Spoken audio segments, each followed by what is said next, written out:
यह वीडियो गीता के 2वें अध्याय पर आधारित है। इसमें भगवान श्री कृष्ण अर्जुन से कहते हैं, यदि मन में शांति न हो तो सुख नहीं हो सकता। कहते हैं, नास्ति बुद्धिर्युक्तस्य न चायुक्तस्य भावना न चाभायतः शांतिरशांतस्य कुतः सुखम्। यदि बुद्धि अस्थिर न हो, निश्चयात्मक बुद्धि न हो, तो भावना नहीं होती है, और भावना विहीन मनुष्य में शांति नहीं होता, और मन यदि शांत न हो तो सुख नहीं हो सकता।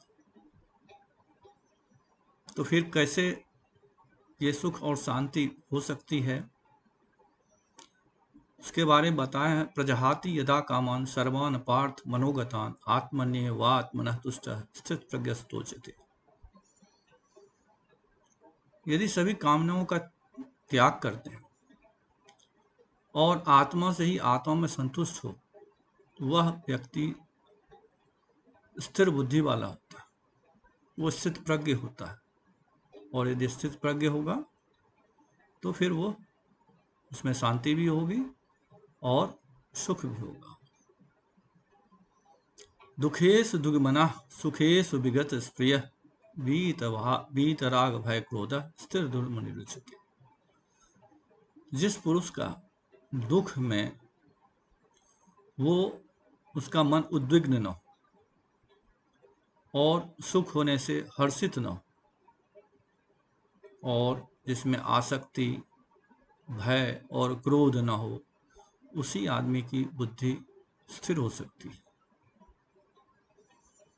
यह सर्वत्रानाभिस्नेह तत्प्राप्य सुहासोम नाभिनंदति द्वेष्टि तस् प्रज्ञा प्रतिष्ठिता। स्नेह, जो मनुष्य स्नेह रहित, सर्वथा स्नेह रहित होता है, जो व्यक्ति न तो शुभ में खुशी रहता है न अशुभ में उसमें द्वेष होता है, उसकी बुद्धि स्थिर होती है। उसके बाद है, यदा संहरते चायन कुरुभुग्नि सर्वशः इंद्राणि इंद्रियार्थे अभ्यस्तस्य प्रज्ञा प्रतिष्ठिता।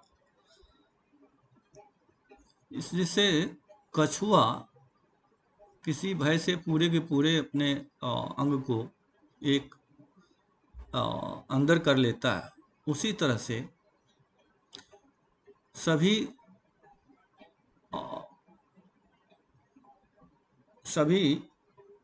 इंद्रियों के विषयों को इंद्रियों से हटा लेता है, उसी की बुद्धि स्थिर होती है। यानी यदि हम इंद्रियों के विषय से अपने इंद्रियों को हटा लें तो यह उसी प्रकार हुआ जैसे कछुआ अपने अंग को अपने अंदर में समेट लेता है। फिर बाद में कहते हैं, विषया विनिवर्तन्ते निराहास्य देहिना रसवर्जं रसो परं दृष्ट्वा निवर्तिते। इंद्रियों द्वारा विषयों का ग्रहण करने वाले मनुष्य की विषय तो मिट जाती है, बट उससे आसक्ति नहीं मिटती।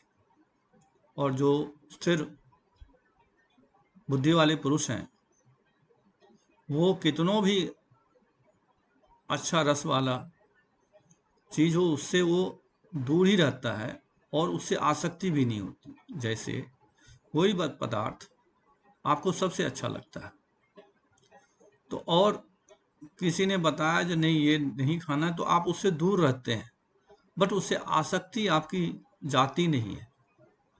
तो जब आसक्ति चली जाए और उससे दूर है और आसक्ति भी चले जाए, तो वो स्थिर बुद्धि वाला होता है।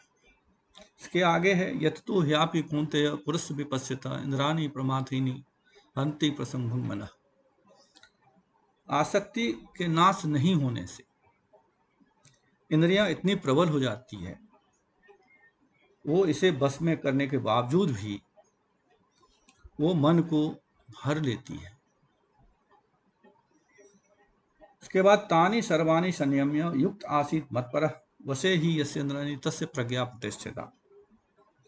जो मनुष्य इंद्रियों को पूर्णतया वश कर लेता है और चेतना भी स्थिर रहता है, वो व्यक्ति स्थिर बुद्धि वाला होता है। इसके आगे है ध्यायते विषयान पुंसः संगेस्तु पजायते संगात संजायते कामा कामात् क्रोधा विजायते। जब किसी के विषय में बहुत ज्यादा चिंतन करते हैं तो उससे आसक्ति पैदा हो जाती है, और जब आसक्ति हो जाती है तो उस विषयों में कामना शुरू हो जाती है, लेने की आकांक्षा शुरू हो जाती है, और उसमें यदि कोई विघ्न हो जाता है तो क्रोध उत्पन्न होता है। इसके आगे बोलते हैं कृष्ण क्रोधादि भवति सम्मोहात् स्मृति विभ्रमः स्मृति भ्रंशात् बुद्धिनाशो बुद्धिनाशात् प्रणश्यति। क्रोध से मोह उत्पन्न होता है और मोह से स्मरण शक्ति की में भ्रम पैदा हो जाता है, और स्मरण शक्ति से में भ्रम पैदा होने जाने से बुद्धि का नाश हो जाता है। जब बुद्धि नष्ट हो जाती है तो आदमी अधोपतन को चला जाता है, अपने आंख से वो नीचे गिर जाता है। तो इसलिए आदमी को ये सोचना चाहिए कि बुद्धि स्थिर रहे। यदि बुद्धि स्थिर होगा तो शांति भी होगी, और शांति होगा तो सुख भी होगा।